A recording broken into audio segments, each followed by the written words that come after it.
हमारे नए गली न्यूज़ इंडिया चैनल को सब्सक्राइब करें और बेल आइकन दबाना ना भूलें। दोस्तों, आज बॉम्बे हाई कोर्ट में 1.5 घंटा नौरा शेख का मैटर चला। हीरा गोल्ड का जो मैटर है पूरा 1.5 घंटा चला।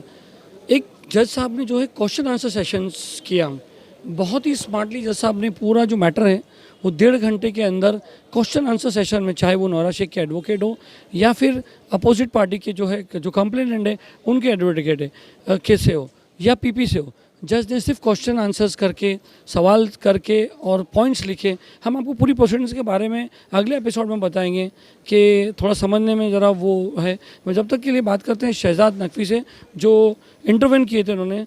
आज कोर्ट में क्या हुआ? आज कोर्ट में मैटर था, ये बेल का था नौरा शेख के लिए, जो महाराष्ट्र में जो एफआईआर रजिस्टर की है ईओडब्ल्यू ने, उसके मुतालिक था। तो इनको क्या हुआ है कि हैदराबाद हाई कोर्ट से इनको बेल की ऑर्डर मिल चुकी है। वहाँ पर इनको 8 हफ्ते के अंदर 5 करोड़ रुपये जमा करना है। तो वो ऑर्डर इन्होंने यहाँ पर कोर्ट को दिखाया।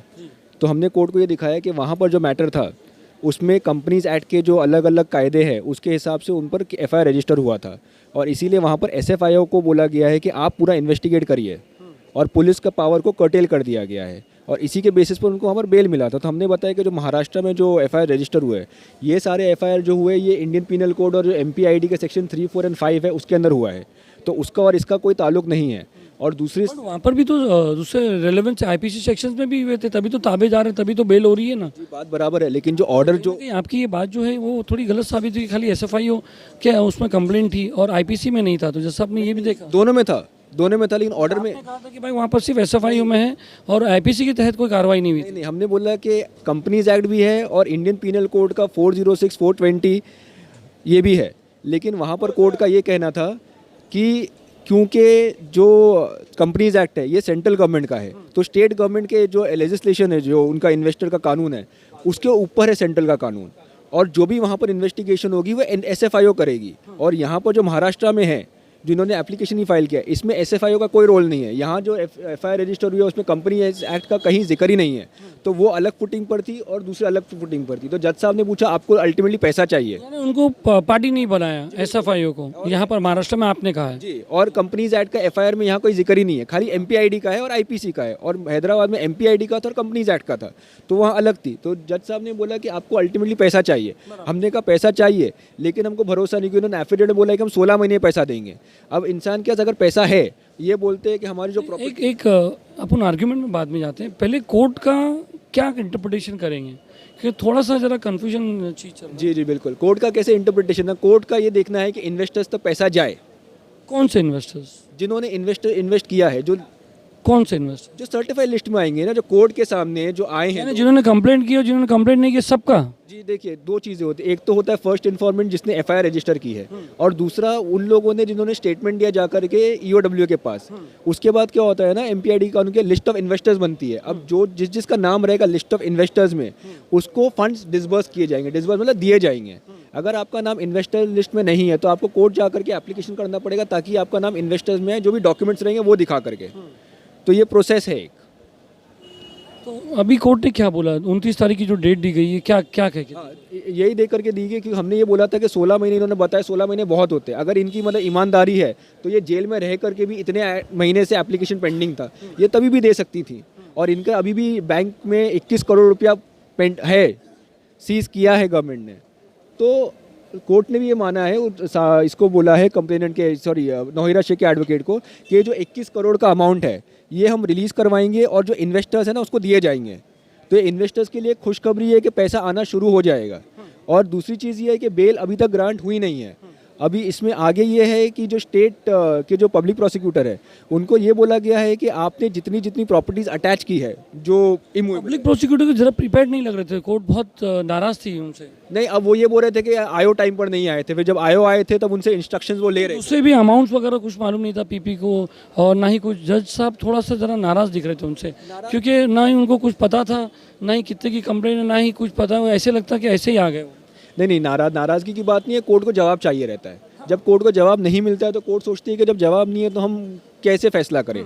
तो जो जवाब चाहिए थे थोड़े मुश्किल से आए, देर से आए, लेकिन आए जब आयो आया था। नहीं, तभी तक पूरा एंड तक के पीपी से जवाब सेटिस्फेक्शन जरा भी नहीं आया। The IOW was not prepared. मे भी जानबूझ के किया उन्होंने। नहीं ऐसे कैसे बोलते थे जानबूझ कर? उनको पता नहीं कि क्या हो रहा है क्या नहीं हो रहा है। नहीं, उनके भी यहाँ पर कैसे बोल सकते, लेकिन ये है कि जो प्रॉपर्टी के जो वैल्यूएशन है, IOW के ऑफिसर्स भी नहीं आए यहाँ पर। नहीं जो आयो थे वो आए थे, जो इन्वेस्टिगेटिंग। आए तो अपने वो नहीं है, हवाले साहब है, वो आए नहीं। नहीं उन्होंने पीपी ने बोला कि यही आयो है।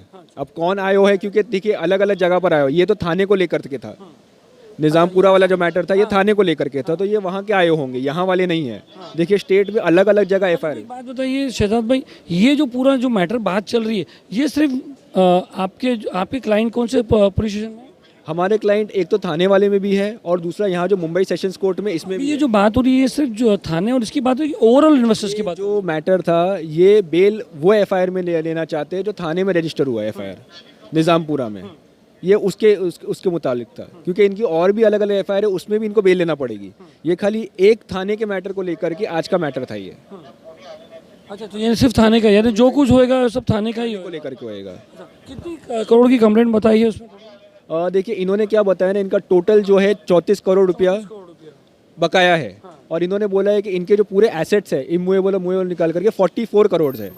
तो इनकी जो बकाया है और इनकी प्रॉपर्टी कहीं ज़्यादा है। तो हमारा यही कहना था कि कितनी बार हमने ये देखा है कि आरोपी जो है बाहर आ जाते हैं, एक अश्योरेंस दे करके, एक फॉल्स प्रॉमिस करके, झूठा वादा करके कि हम पैसा दे देंगे। बहुत सारे लोग बाहर आने के बाद भाग गए देश छोड़ करके। तो हमने बोला कि जब तक वो अंदर है तभी भी वो रिलीज़ कर सकती है। तो जो आप ज़्यादा इल्ज़ाम लगाने में लगे हुए थे, ना ही कि इन्वेस्टर्स के पैसे वापस में। आप ज़्यादा बता रहे थे कि ये भाग जाएंगे, ये हो जाएगा, वो हो जाएगा। आपको कंप्लेनेंट, आपको पैसे से मतलब है। नहीं देखिए पैसे से आपने आखिर में आपको ये पूछा ना। अब ठीक है, आपकी बात सही है, मगर नहीं कैसे है ना कि इन्वेस्टर्स के लिए हम खाली आर्ग्यू नहीं कर सकते कि मतलब जज साहब बोलेंगे कि आपको पैसे से मतलब है तो 16 महीने में आप ले लीजिए। बल्कि जब 16 महीने की हमने ये बात की तो जज ने हमारा स्टेटमेंट भी हो रहा भी तो 16 महीने तो ऑलरेडी हो गए ना आपकी कंप्लेंट करे तक। आज से 16 महीने गिने जाएंगे। वो ठीक है, नहीं होके भी तो 16 महीना हो गए ना। हमने बात कोर्ट को रखी कि ये एप्लीकेशन फाइल करिए, काफ़ी महीने हो गए, अगर इनको देना है तो ये 3 हफ्ते 4 हफ्ते में दे सकते हैं। कैसे देंगे 3-4 हफ्ते में? आप बताइए, लॉजिकली बात कीजिए। यही बात हो सकती बात ये कि Hyderabad high court, Telangana court का, हैदराबाद कोर्ट का ऑर्डर है, वहाँ पर अलग चल रहा है, महाराष्ट्र का अलग चल रहा है, अभी दूसरी जगह का बाकी है। तो आप कैसे पॉसिबल होगा? आप खाली इंटरवेंशन अटकाने के लिए तो नहीं कर रहे हो। अटकाने के लिए नहीं है कि देखिए कानून का है ना, पहलू आपको समझना पड़ेगा। आपको पूरा समझना चाहिए ना भाई। चलो आप बताओ 3 वीक में कैसा होगा, आप बताओ। चलो आज से अपन गिनते 3 वीक, आप कैसे करो? जब भी बेल इनको ग्रांट होगी, अभी कैसे ना प्रोविजन ऑफ लॉ है, अभी आप कोर्ट में थे, पता नहीं आपने सुना कि नहीं सुना, कोर्ट ने ये बोला स्टार्टिंग से नहीं, एक बार होता कोर्ट ने क्या बोला है कि पीपी को बोला है कि आप सेक्शन 7 की नोटिस डालिए, जितनी प्रॉपर्टी अटैच की है मूवेबल और इनमूवेबल, वो डिसबर्समेंट ऑफ पेमेंट चल रहा है भाई। ये कैसे डिसबर्समेंट होगा? जब नौहिरा शेख अपना NOC देगी कि ये मेरी प्रॉपर्टी है, ये आप बेच सकते हैं, तभी आपका पैसा आएगा। उन्होंने कमिट किया है कि वी आर रेडी टू पे। जब वो कमिट करेगी, उन्होंने क्या कमिट किया बताइए। देखिए अभी कैसे है ना, सेक्शन 7 कानूनी पर जब तक सेक्शन 7 का एप्लीकेशन नहीं जाएगा कोर्ट के अंदर पीपी की तरफ से, जो थाने EOW में पीपी है वो EOW वहाँ की तरफ से सेक्शन 7 का एप्लीकेशन डालेंगे कि ये टोटल प्रॉपर्टी है ये, उसके बाद इनका NOC इफेक्ट में आएगा, तो क्या इमीडिएटली प्रॉपर्टी बेची जा सकती है। एक चीज़, दूसरी चीज़ हमारे बोलने पर इन्वेस्टर्स के लिए कि पैसा ये बाहर आ जाएगी तो नहीं देगी, तो कोर्ट ने बोला जो कैश पैसा है ये अंदर रह करके भी ये डिसबर्स हो सकता है। 21 करोड़ रुपया बैलेंस है कोर्ट में, उसी की बात हो रही है। प्रॉपर्टी डिसबर्समेंट की फिलहाल बात नहीं हो रही। आपकी निज़ामपुरा की कितनी का कंप्लेंट है? देखिए हमारे निज़ामपुरा के 2 कंप्लेनेंट है जिनका तकरीबन 50 लाख रुपया है। 50 लाख रुपया, 21 करोड़ रुपया बैलेंस है। क्या लगता है प्रोसीडिंग आगे कैसे चलेगी? प्रोसीडिंग होगी जो इनका जो पैसा जो फ्रीज किया गया है, निज़ामपुरा का ये कोर्ट देखेगी कि थाने का भी देखेगी, मुंबई का भी देखेगी, सब देखेगी? हाल फिलहाल हम खाली निज़ामपुरा थाने की बात कर रहे हैं। जज आपकी नहीं, जज की बात नहीं, लेकिन मैटर तो यही है। आपने कहा है कि 18 तारीख को ये जो ऑर्डर है वहाँ दिखाया जाएगा, because the court has directed the this Court has directed the learned PP to make an application in which court? In Thane court. So we are only concerned with the Thane court matter, because if the bail is granted, Bombay court में ये नहीं चलेगा। because if the bail is granted to her, it will be only granted to her in the FIR which is registered with the Nizampura police station in Thane. Now the EOW there will make an application under section 7. It will say what property comes under Thane jurisdiction, what assets have been seized under Thane jurisdiction. So as per the jurisdiction, the amount would be disbursed. तो इसमें क्या हो गया है ना कि court ने हमारे पहलू को बहुत समझा है कि आरोपी बाहर आके भाग जाता है, और अगर आपको पैसा देना तो 16। ऐसा नहीं बोला है उन्होंने, बोला है कि हो सकता है।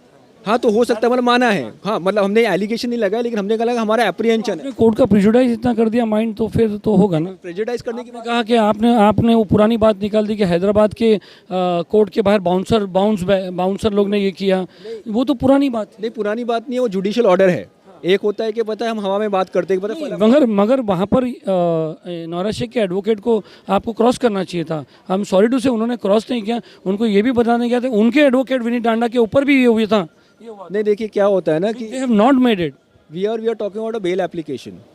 You are talking about yourself only and your complainant only. I am not talking about myself or my complainant. You are now asking me a question, what have I done for the investors? I have done this for the investors, that the investors should be happy that their money is going to get refunded to them. Which investor? See, the question arises, which investors? The investor which has gone to the court, the investor जिसकी वजह से नौरा शेख 16 महीने अंदर थी, उस investors की बात कर रहे हो कि जो इन्वेस्टर चुपचाप बैठे उस इन्वेस्टर्स की बात कर रहे हो? देखिए कैसे होता है ना, एमपीआईडी के अंदर, एक्ट के अंदर ये सब डिस्बर्स होगा। एमपीआईडी एक्ट के अंदर क्या होता है ना, लिस्ट ऑफ सर्टिफाइड इन्वेस्टर्स होते हैं, इन्वेस्टर्स का लिस्ट होता है। अगर आपका लिस्ट ऑफ इन्वेस्टर्स में नाम है तब आपको फंड मिलेगा। ये इन्वेस्टर्स का नाम कहाँ से आएगा? ये कैसे होता है ना, प्रोसीडिंग एफआईआर रजिस्टर हुई थी, उसके बाद चार्जशीट फाइल करने से पहले सबका स्टेटमेंट लिया जाता है, आपको अपना आधार कार्ड देना पड़ता है, पैन कार्ड देना पड़ता है। तो जब चार्जशीट फाइल होती है तो लिस्ट ऑफ इन्वेस्टर्स के भी नाम आते हैं, लिस्ट ऑफ इन्वेस्टर्स के नाम आते हैं। अब जब ये अमाउंट रिलीज़ किया जाएगा तो एप्लीकेशन जाएंगे जो जिन का नाम जो इन्वेस्टर्स के लिस्ट में है। अब कैसे ना, शुरू में बताया गया था सबको, मतलब फैलाया गया था कि जो कोर्ट जाएगा उसको पैसा नहीं मिलेगा।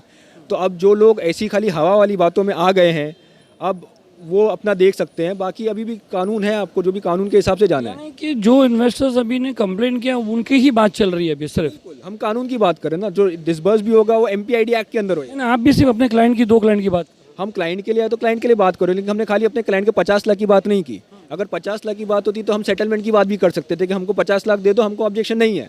हम तो कब से लड़ रहे हैं, शुरू से हमने सेटलमेंट की बात ही नहीं की, हमने अपोज करने की बात की। और इसी बात पर की कि अगर ये बाहर आ जाएंगी तो हमको ये उम्मीद नहीं है कि हमारा पैसा आ जाएगा। इतने साल हो गए हम बिना पैसे के हैं। अगर नौरा शेख को जो इंटरिम बिल की इन्होंने बात कही थी, प्रपोज रखा था कि नौरा शेख को आप 2 वीक के लिए 3 वीक के लिए इंटरिम बिल दो, वो बाहर आएगी, उसके बाद वो ये सब अरेंजमेंट करेगी। क्योंकि खाली एक जगह नहीं है, ये सिर्फ आपके निज़ामपुरा नहीं है, थाना कोर्ट है, अभी रायगढ़ है, वहाँ पर है, हर जगह है। तो उसमें आपको क्या ऑब्जेक्शन? देखिए कैसे ना, जो प्रॉपर्टी अभी इनके पास तो है नहीं, ये एजेंसी ने सीज की है, इनका खाली नो ऑब्जेक्शन लगेगा। और जो भी आपने जो ऑब्जेक्शन लिया कि नौरा शेख आके भाग जाएंगी, अगर नौरा शेख भाग भी गई तो भी तो आपके पास प्रॉपर्टी और आपके पास पैसे तो आपके बैंक अकाउंट में है। पैसे आपके, इसको डील कैसे का टेक्निकलिटी होती है, इनको नो ऑब्जेक्शन देना पड़ेगा। अभी आप बात करते हैं विजय माल्या की बहुत सारी प्रॉपर्टी थी, आपको लगा था कि पेपर पर कि उनकी प्रॉपर्टी है, बाद में पता चला कि वो तो ऑलरेडी बेच के चले गए थे। और दूसरी चीज़ कोर्ट ने ये बोली है कि इस पर थर्ड पार्टी कितने क्लेम रहेंगे, कि कोई फला आ सकता है, बोल सकता है कि आपने सीज की है, हमारी भी प्रॉपर्टी है। अब हमको पता भी क्लियर नहीं हुआ अभी तक, क्लियर नहीं है, क्योंकि ईओडब्ल्यू ने बताया नहीं है क्लियरली कि और कोई आया है क्या क्लेम करने के लिए। क्योंकि ऑन पेपर तो दिख रहा है फला प्रॉपर्टी है, लेकिन अगर ये बेनामी प्रॉपर्टी हुई, किसी और के नाम पर हुई या तीसरे इंसान की हुई, तो आप तो प्रॉपर्टी बेच नहीं सकते हैं ना। तो इस मुद्दे पर लेकर के उनका बाहर अभी आना कोई मतलब मकसद नहीं सॉल्व करता है। नहीं, बट एक टेक्निकली अगर 3 हफ्ते के लिए अगर वो बाहर आ जाती है और सारी प्रोसीडिंग्स पूरी करती है तो आपको क्या प्रॉब्लम? लेकिन किस तरीके की प्रोसीडिंग, ये तो बताइए। सब चीज़ की प्रोसीडिंग्स, ये आपका, आप जो मांग रहे हैं आपके पैसे की, दूसरे के पैसे की, खाली एक चीज़ तो नहीं है ना शहजाद भाई। बिल्कुल, अभी आपने सुना होगा कि इन्होंने बोला था कि 21 लाख रुपये जो ये केस में जो महाराष्ट्र में रिलीज़ होगा, उसमें से 5 करोड़ जो है ये हैदराबाद में जो उन्होंने वादा किया बेल में उधर देंगे। मतलब जब इन्होंने हैदराबाद में वादा किया, इनके पास 5 करोड़ तो था नहीं, तो साफ साफ इन्होंने झूठा वादा किया है कि हम 5 करोड़। आप इसको झूठा कैसे कह सकते हैं? तो it has been an affidavit, you can not say, आप इसको ऐसा नहीं बोल सकते। Let's correct your language. I will not correct my language, I was there, it is part of the records and proceedings. They made a statement that they will need 5 crore rupees which will be released from here in Maharashtra. This is today. That promise to that court was made previously when they obtained bail. तो ये पहले नहीं हुआ और वो बाद में हुआ है। इन्होंने पहले बोला, आज बोलते हैं कि 5 करोड़ हम यहाँ से यूज़ करेंगे, that mean they had no 5 crore rupees। वो तो एक ही अकाउंट से जो टोटल 21 करोड़ रुपए, अलग अलग सीजर्स तो नहीं बता रहे हैं, अलग अलग अटैचमेंट तो नहीं बता रहे, टोटल अमाउंट अटैचमेंट पूछा गया, 21 करोड़ का टोटल अटैचमेंट पूछा गया बैंक का। Do you agree with this? Cash की बात कर, कैश वही हो गया ना, फिजिकली कैश तो नहीं है ना, अकाउंट सीज ही है ना। अगर कैसे है ना कि अगर इनका एफिडेविट अगर देखेंगे तो तेलंगाना में जो सीज हुआ है, यहाँ से 10 गुना ज़्यादा सीज हुआ है वहाँ पर। तो आपको 5 करोड़ वहाँ से निकालना बहुत आसान है। नहीं, let's talk about the cash deal only, ठीक है। वो प्रॉपर्टीज अपन बाद में बात करेंगे। 21 करोड़ रुपया जो बैंक अटैचमेंट है, irrespective of Bombay, irrespective of Hyderabad, sorry irrespective of Telangana, total 21 crore रुपया जो है 100 अमाउंट बैंक में जमा है, ठीक है। हैदराबाद कोर्ट ने 5 करोड़ रुपया डिपॉजिट करने को कहा है, वो भी वहाँ से जाएगा, ठीक है। अब यहाँ पर आपका एंजाइटी कुछ ज़्यादा लग रहा था। नहीं, कैसे एंजाइटी की बात नहीं, आपने अगर ऑर्डर पढ़ा हो, मैं पता नहीं आपने पढ़ा है कि नहीं पढ़ा है। तो उसको ऑपरेशन भी किया था। ऑपरेशन किया हो गया आपने, तो आपने कहीं पढ़ा है कि उन्होंने बोला है कि 21 लाख रुपया 21 करोड़ रुपया जो महाराष्ट्र में, इसमें से हम निकाल करके देंगे। Was that day ground before the Hyderabad high court Telangana? Come on, आप भी लॉजिक समझते हो? कोई कोर्ट के सामने ये सब बात करता है? लीगल एस्पेक्ट, हम कोर्ट के बारे में आपने भी तो नहीं बोला कि दूसरे इन्वेस्टर्स है, खाली यही इन्वेस्टर्स नहीं, the EOW has claimed to be having 5,000 investors, 50,000 कितना? नाउ इफ अगर आप बोलते हैं कि मैंने खाली अपने इन्वेस्टर्स की बात की, तो मैं आपको फिर से दोहराऊंगा कि हमारे इन्वेस्टर्स का खाली 50 लाख रुपया निकलता है। हमने 50 लाख की बात नहीं की है, हमने सारे इन्वेस्टर्स की बात की कि जिस इन्वेस्टर जो बेचारे इतने साल से बिना पैसे के जी रहे हैं, जिन्होंने कंपनी पर भरोसा करके मतलब अपना पैसा लगाया था, इन सबको मिलना चाहिए, वरना हम खाली 50। आपने कहाँ बोला कोर्ट में? हमने तो शुरू से बोल रहे हैं, बिल्कुल नहीं, बिल्कुल नहीं, शुरू से आज तो आपने कोर्ट को बिल्कुल बोले, हमने तो पूरे पैसे की बात की, that she has to diverse the entire amount. अभी एक शॉर्ट में कहावत करते हैं, मुझे ये बताइए कि मैंने कंप्लेंट नहीं किया हूँ, हाउ आई एम सिक्योर्ड? देखिए कैसे होता है ना, लॉ में कहावत है कि law is for the vigilant not for the negligent. Law मतलब उसके लिए जो चाक चौबन्ना है, लॉ उसके लिए नहीं है जो गफलत में सो रहा हो। तो अगर कोई गफलत में सो रहा हो तो कोर्ट तो जाकर उठाएगी नहीं कि भाई साहब उठ जाइए अपने पैसा। PDI act says the interest of all the investors whose name appears in the list of investors. ना अगर आपने इन्वेस्ट किया, आप घर पर बैठे, आप EOW को आपने लेटर नहीं लिखा है, आपने अप्रोच नहीं किया है। चलो इस बात पे आते हैं, अगर EOW को सारे इन्वेस्टर्स एक साथ कर दें, जो सारे इन्वेस्टर्स एक साथ कर दें, तो अमाउंट तो बहुत ज़्यादा हो जाएगा। जो अमाउंट पड़ी है उससे कहीं ज़्यादा जो अमाउंट, क्योंकि ऐसा बताया जा रहा है कि 2% of the person is complain किया है ऑल ओवर इन्वेस्टर्स। एग्जैक्टली, क्योंकि क्या है ना कि बहुत सारा ऐसा फैलाया गया था कि जो आवश्यक तो बाहर भी नहीं आएगी।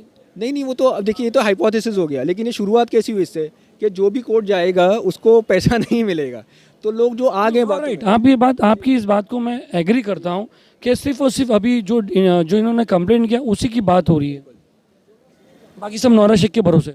बाकी मतलब अगर वो दे देते, हमको तो पर्सनल उनसे कुछ है नहीं, ठीक है। हम तो आए थे इन्वेस्टर्स के लिए कि एक स्कीम थी, लोगों ने इन्वेस्ट किया। जैसे हमने आपको बार बार कि आपको पैसे में इंटरेस्ट है ना, तो आप दूसरी चीजें why you are hitting around the bush? We are not trying to circle around the bush, और we are not trying to evade anything. You are keeping the factual aspect before the court that on. Hope you don't mind answering all this thing. अगर आपको ऐसा problem है मेरे ऐसे सवाल करने का, तो मैं रोक देता हूँ। आप रोक नहीं सकते, मुझे बिल्कुल बुरा नहीं, मैं अगर मेरे सवाल, बिकॉज पब्लिक को जानना है, क्योंकि there are 2 types of investor mister Shahzad, जो लोग ने कंप्लेंट की है और जो लोग ने कंप्लेंट नहीं की, जो बैठे हैं 12 से। अब कोर्ट में सिर्फ यही बताया जा रहा है कि जो ना कोर्ट को एकदम कम बताया जा रहा है, और जो चार्जशीट है उसमें अमाउंट, आपने चार्जशीट पढ़ी है? नहीं, चार्जशीट की बात आप बराबर बोल रहे हैं, लेकिन ये फैसला कैसा है ना, इस चीज़ पर बुरा लगने की बात नहीं है। अगर किसी ने इन्वेस्ट किया है और अगर वो बेचारा कोर्ट या बेचारी कोर्ट नहीं आई है, किसी की माँ हो सकती है, किसी की बहन हो सकती है, हमें नहीं पता, अब वो नहीं आई है। वकीलों के फीस बहुत ज़्यादा नहीं, देखिए लीगल एड भी है हमारे वहाँ, मजाक कर रहा हूँ मैं, लीगल एड भी है, लेकिन कि हमको सीरियसली मजाक कर, हमको ही बुरा लगता है किसी का पैसा अटका हुआ है तो अगर वो कोर्ट नहीं आया। लेकिन जो लॉ का पहलू है, अगर आप लॉ के साथ नहीं चलेंगे तो आप लीगली आप कैसे पैसा लेंगे? समझिए, अगर आपको किसी ने मारा या जान से धमकी दिया तो आप पुलिस स्टेशन में जाएंगे। अब पुलिस ऑटोमेटिक तो FIR रजिस्टर नहीं करेगी ना कि हमको पता चले किधर किधर ये हुआ है। तो आपको चाक चौबन्ना रहना, और कोर्ट को भी हमने यही बताया कि हमको पैसा चाहिए, हमको with in a regional period of time चाहिए। अगर आप 16 महीना बोलते हो, पैसा जो चाहिए सिर्फ आपके 50 लाख की ही बात होती होगी। और नहीं, ऑब्वियसली कोर्ट तो वही करेंगे ना, निज़ाम। नहीं, देखिए अभी निज़ामपुरा की बात हो रही है, निज़ामपुरा की बेल एप्लीकेशन है, तो आपकी तो यहाँ पे सिर्फ 50 लाख की होगी। नहीं, कैसे बाद में थाना की है, फिर बाद में बुल्दाना है, बाद में दूसरी जगह बुल्दाना कोर्ट में 1 करोड़, सॉरी मालेगांव में 1 करोड़ 12 लाख वो भरने की बात की, वो पैसे कहाँ से आएंगे? अब देखिए, इन्होंने क्या बोला है ना कि इनका जो एसेट्स है, इनकी जो मूवेबल और इमूवेबल जो प्रॉपर्टीज़ है, वो इनका जो बकाया उससे कहीं ज़्यादा है। तो इनको कहीं ना कहीं जा करके ये जो नो ऑब्जेक्शन बोला है, इनकी सारी प्रॉपर्टी बेच करके सबको पैसा देना पड़ेगा। उसके बाद अगर इनका कोई बचता है तो ये लेकर के जा सकते हैं अपने साथ। लेकिन इन्वेस्टर्स का एक हक और हुकूक तो एक प्रोटेक्ट हो गया है। अब ये थाने की बात आई है, लेकिन अल्टीमेटली दूसरे भी जो इनके FIR है जिनमें ये बेल के लिए जाएंगे, उसमें भी इंशाल्लाह एक ही तरीके का व्यू लिया जाएगा कि आप इन लोगों को भी दीजिए। तो एक ये जो है ना, एक तरीके का एक प्रेसिडेंट बन जाएगा जहाँ पर इन्वेस्टर जो है बेचारे, उनका पैसा सिक्योर हो जाएगा। क्योंकि अगर आप 16 महीने बाद, मेरी बात कर रहा हूँ, इन्वेस्टर कौन से इन्वेस्टर जो कंप्लेंट किए, जो नॉन कंप्लेंट किए हैं, मतलब कंप्लेंट के 2 तरीके के हैं जी। एक एंजाइटी और एक चीज़ मेरे माइंड में भी हमेशा रहती है, how secure are the investor which has not yet complain. ठीक है, MPID act says that in the interest of all the investor irrespective of complain and non complain. Exactly. तो आगे जाके सपोज, क्योंकि अभी अगर आप उन ये कहेंगे तो इन्वेस्टर्स बहुत पैनिक हो जाएंगे कि यार चलो हम भी कंप्लेंट करते हैं, हमारे पैसे सेफ हैं। Let me complete my question. तो क्या ऐसा प्रोविज़न है कि जब प्रॉपर्टी बिकने जाए तो मैं भी क्लेम कर सकता हूँ यार I was also a complainant? No, see, now what has happened is there are two aspects. One is the first informant who files a complaint. Okay, so he is the complainant in a sense which is normally in layman's language is considered as complainant who is the first informant.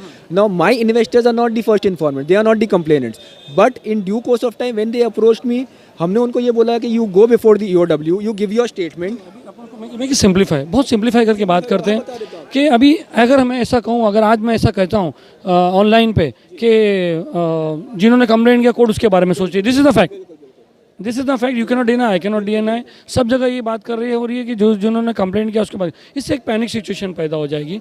जो बैठे हैं, जो भरोसा कर रहे हैं, उनमें से ज़्यादातर जाएंगे कंप्लेंट करने के लिए, वो एक अलग बात है। अभी एक बात है, मैं एंड तक कंप्लेंट नहीं किया, suppose I am an investor and I rely on Nowhera Shaikh कि नहीं यार वो बाहर आएगी तो मुझे देगी, तो लास्ट तक जब प्रॉपर्टी डिस्बर्स करने का टाइम आएगा तो क्या मैं उस वक्त क्लेम कर सकता हूँ even I am also investor? Yes, you have to. जो भी आपके if so whatever documents that a person has been having, anyone who has invested in the Hira group of companies, could be Hira Textile or Hira Gold. आपने मेरे सवाल का जवाब दिया, यानी मैं एंड तक जब प्रॉपर्टी डिस्पोज होएगी, जब पूरा सबको बंटने लगा, यानी कि जब कोर्ट क्लेम कॉल करेगी ना, तो जो क्लेमेंट है उनको चांस है आगे, चांस है उनको जाकर के एमए फाइल करना पड़ेगा। पहले तो ईओडब्ल्यू में जाना पड़ेगा, वहाँ कुछ नहीं हो तो एमए फाइल करना पड़ेगा। एक और मेरी बात में दिमाग आती है कि जितनी की, सॉरी थोड़ा लंबा होते जा रहा है क्योंकि आप भी समझो जब जज साहब ने 1.5 घंटा लिया तो हमको 15 मिनट तो वाजिब लगती है। सपोज अमाउंट ज़्यादा हो गया, कंप्लेंट एंड की बात करते हैं, अमाउंट ज़्यादा हो गया, सब ने कंप्लेंट की और प्रॉपर्टी कम हुई, तो सबको पैसा फिर नहीं डिस्बर्स हो पाएगा ना। जिन्होंने कंप्लेंट किया उनको पैसे कम मिलेंगे? नहीं, देखिए प्रोपोर्शनेट वाइज डिवाइस होगा। नहीं, कैसे होगा ना, ये देखा जाएगा कि इसने कितना इन्वेस्ट किया, प्रिंसिपल अमाउंट कितना है, इंटरेस्ट इसने कितना लिया है, ये सब भी देखा जाएगा। बिल्कुल बिल्कुल। और कोर्ट ने, अगर आपको याद होगा, इंटरेस्ट कैलकुलेट करके बोला है, खाली प्रिंसिपल की बात नहीं की है। तो इंटरेस्ट कैलकुलेट करके हुआ है जो कोर्ट के, अगर समझिए आज की तारीख में और भी बहुत सारे इन्वेस्टर अगर कोर्ट जाते हैं तो जिसका, देखिए कोर्ट ने जो कहा इंटरेस्ट कैलकुलेशन करे, it is not in form of dividend, लेकिन एक बहुत आसान तरीके से आपको बता देता हूँ कि जो लिस्ट ऑफ इन्वेस्टर जो अभी हैं हाल फिलहाल, तो पहले जो लिस्ट में जिसका नाम आ रहा है ना उनको दिया जाएगा, मतलब नंबर वाइज दिया जाएगा। ऐसा होगा, ऐसे ही होगा, इनका डिसबर्समेंट इसी स्कीम से होगा कि जिसका आया, मतलब जो पहले जो लिस्ट होता है ना पूरे, थोड़ा कंफ्यूजन है। लिस्ट ऑफ इन्वेस्टर जो है ना, लिस्ट ऑफ इन्वेस्टर, अगर लिस्ट ऑफ इन्वेस्टर पूरी देखी जाएगी उसमें एक अमाउंट निकाला जाएगा टोटल, बिकॉज आपने आज भी देखा जैसा पूछ रहे total amount of complainant, total amount of cash, total amount of assets. इन्होंने खाली ये नहीं देखा कि पहला नंबर कौन है, दूसरा नंबर कौन है, राइट? नहीं बता रहा हूँ। अब ये इन्होंने जो एफिडेविट फाइल किया था जिसमें लिखा था कि 16 महीने में ये डिसबर्स करेंगे, तो इन्होंने बोला फर्स्ट लॉट को इतना मिलेगा, सेकंड लॉट को इतना मिलेगा, थर्ड लॉट को इतना मिलेगा, फर्स्ट इंस्टॉलमेंट देंगे एक ग्रुप को। हाँ, उसके बाद अमाउंट नहीं डिक्लेयर हुआ, एक ग्रुप को मैं बता रहा हूँ, मेरी बात भी हुई थी, एक ग्रुप को, उसके बाद सेकंड ग्रुप। कौन है ये ग्रुप? अब वो डिसाइड करेंगे ना, अब इनके जहन में कौन है कि कौन कौन से लिस्ट है। पहली बात तो चार्जशीट में लिस्ट ऑफ इन्वेस्टर्स में किस किस का नाम है, तो वो लिस्ट के हिसाब से इनको डिसबर्स करना है। कैसे होगा ना, फर्स्ट कम फर्स्ट बेसिस। मैं खाली आपसे ये एश्योरेंस चाहता हूँ, या मतलब ये आपसे नॉलेज लेना चाहता हूँ कि जो इन्वेस्टर चुप बैठे वो आगे जाके सिक्योर है। देखिए सिक्योर कैसे, जब तक अपना आप लीगल हुकूक अगर आप इस्तेमाल नहीं करते हो, शायद नहीं करना है मुझे कंप्लेंट, ठीक कैसे, तो फिर अगर लास्ट में जब अगर कुछ प्रॉब्लम हुआ तो फिर हम नाम लिखा देंगे, there is an option, there is an, I want you to be fair in this please, the thing is it shouldn't be so late, please I want you to fair as a brother, as a friend, I want you to be fair. Not we are talking about a law point. I'm talking about law point only. We are not talking about advocate Shehzad as an intervener advocate. We are talking to Shehzad advocate. उनसे खाली हमारा सवाल है, क्या जो इन लोगों ने invest नहीं किया अभी तक, क्या एंड तक वो सिक्योर है? अगर वो सिक्योर है तो क्या पैसा अगर इनकेस अगर डिस्बर्स होता है तो फिर जो कंप्लेंट की उनको पूरे पैसे नहीं मिलेंगे। उनको ये देखा जाएगा कि उसने कितना पैसा प्रिंसिपल अमाउंट है, ठीक है, उसके बाद कितना प्रिंसिपल अमाउंट में से उसने कितना पैसा वापस लिया, सब प्रोपोर्शनेट बाद में बहुत लंबा कैलकुलेशन होगा। नहीं, कैसे है ना कि अगर जो कोर्ट चले गया है जिसका नाम लिस्ट ऑफ इन्वेस्टर्स में वो सिक्योर हो गए हैं आज की तारीख में, उनको तो पैसा डिसबर्स कितना मिलेगा, नहीं सिक्योर हो गया, पैसा आपका आना है। The sense also the people who not compulsory also secure to the extent level to the end. No, the thing is अगर आज भी अगर आपकी नींद से आँख खुली है तो कानून है, आप जाइए, आपको कोई रोक नहीं रहा है। बाद में भी चांस है ना, मेरे को लेट सोने का भी चांस है, लेकिन कोर्ट कानून क्या, उनको भरोसा है नौरा शेख पे, हाँ, अगर वो भरोसा है तो वो तो ज़िंदगी भर मतलब भरोसा कर सकते हैं। वो हम पर्सनली उन पर तो कोई एलिगेशन लगा नहीं सकते, पर्सनल हमारा कुछ है नहीं। तो अगर वो आकर के अगर खुद से अगर डिसबर्स कर देती है और खुद से पैसा दे देती है, नथिंग लाइक इट। तो आपका क्या कहना जिन्होंने कंप्लेंट नहीं किया? अब कैसे बोल सकते हैं उन्होंने किस लिए नहीं कंप्लेंट किया है, क्या रीज़न था? उनको भरोसा था जो नौहिरा शेख है जिनकी आज बेल एप्लीकेशन सुनवाई हुई थी, उनके क्या पर्सनल रीज़न रह सकते हैं, हम किसी के दिमाग में तो जा नहीं सकते हैं। चलो 29 तारीख तक कोर्ट ने इनको ये कहा है, कंपोनेंट अथॉरिटीज़ को ये कहा है कि आप पूरा प्रोसीडिंग्स चालू कीजिए। ये प्रोसीडिंग किस चीज़ की चालू करने की बात? कैसे है ना कि मैंने पहले भी आपको बताया था कि इन्होंने जो कैश है जिसको मूवेबल बोलते हैं और जो प्रॉपर्टी जिसको इमूवेबल बोलते हैं, fixed asset and non fixed assets, उसका पूरा इन्होंने जो बनाया है, पूरी कितनी वैल्यूएशन है, कहाँ कहाँ सीज किया, ये एक एप्लीकेशन कोर्ट को देना पड़ेगा that we have completed this process. Now it is now the matter and the property will be seized with the court. So far it is seized with whom? Which it is seized with the agency. Now once it is seized with the court, thereafter the court can decide how to disburse it. इसका conclusion ये निकाले कि 3 महीने में जिन्होंने complaint किया उनके पैसे आने के चांसेस लग रहे हैं आपको? जी, आना चाहिए उनके पैसे के चांसेस। जिस तरीके से आज कोर्ट में हुआ है उनको डिसबर्स होना चाहिए। जो इन्वेस्टर्स बेचारे इतने टाइम से रुके थे, जो कोर्ट में भाग रहे हैं, दौड़ रहे हैं, जैसे आपने बोला वकीलों की फीस है, जो खर्चा किए, खुद भी यहाँ बेचारे इन्वेस्टर्स आते हैं। कितने इन्वेस्टर्स से हम बात करते हैं जो बहुत परेशान रहे हैं, ठीक है, तो उनके लिए एक अच्छी बात है। और जो अगर कोर्ट नहीं गए तो वो भी अभी भी गफलत में नहीं बैठे, वो भी बेचारे जाएं, कोशिश करें। और अगर उनको नौहिरा शेख पर अगर भरोसा है तो भरोसा कर सकते हैं। In the end they are safe. In the end, they are safe if they get their money. If they don't get their money, In the end, when it comes to disbursement of the property, they are safe. they are safe if their name appears. की value को 250 करोड़ रुपया बताया ना। 250 करोड़ रुपया, लेकिन अगर list of investors में अगर आपका नाम नहीं है तो दूसरा अभी तो प्रॉपर्टी बिक भी नहीं रही ना, उनको तो रीस्टार्ट करना है कंपनी। उनका फेथ ये है कि नौहिरा शेख बाहर आएगी, सबसे सेटलमेंट करेगी, उसके बाद वो कंपनी चलाएगी। ये फेथ है जहाँ 98% ऑफ इन्वेस्टर्स का। राइट। लेकिन जो आज जो सबमिशन किया गया उनकी तरफ से, उनके वकील की तरफ से, वो ये था कि हमारी इतनी सारी प्रॉपर्टी हम सारे लोगों का क्लेम सेटिस्फाई कर सकते हैं। तो अगर आप प्रॉपर्टी बेच देते हैं तो आप ये कंपनी खाली भाड़े का अगर आप कल को लेते हो या जो भी आपका पैसा बच जाता है, आप उसमें से स्टार्ट कर सकते हैं। ये तो उन्होंने खाली उनके लिए कहा जिन्होंने कंप्लेंट किया है। जी बिल्कुल। तो अगर उन जी नॉन कंप्लेंट नहीं किया, लेकिन जो उनकी प्रॉपर्टी अगर वो बिक जाती है ये सेटिस्फाई करने के लिए इन्वेस्टर्स का क्लेम, तो ये कंपनी कैसे शुरू होगी फिर से?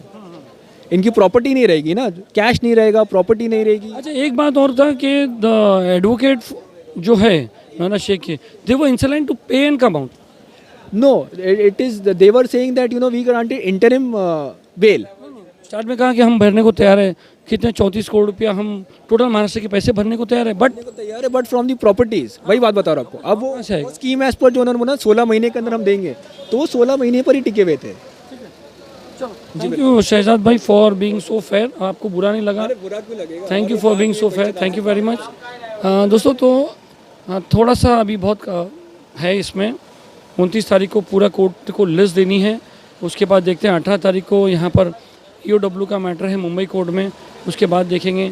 तो कोई भी जल्दी तरह से कंक्लूजन नहीं हो सकता। सलीम शेख, गली न्यूज़।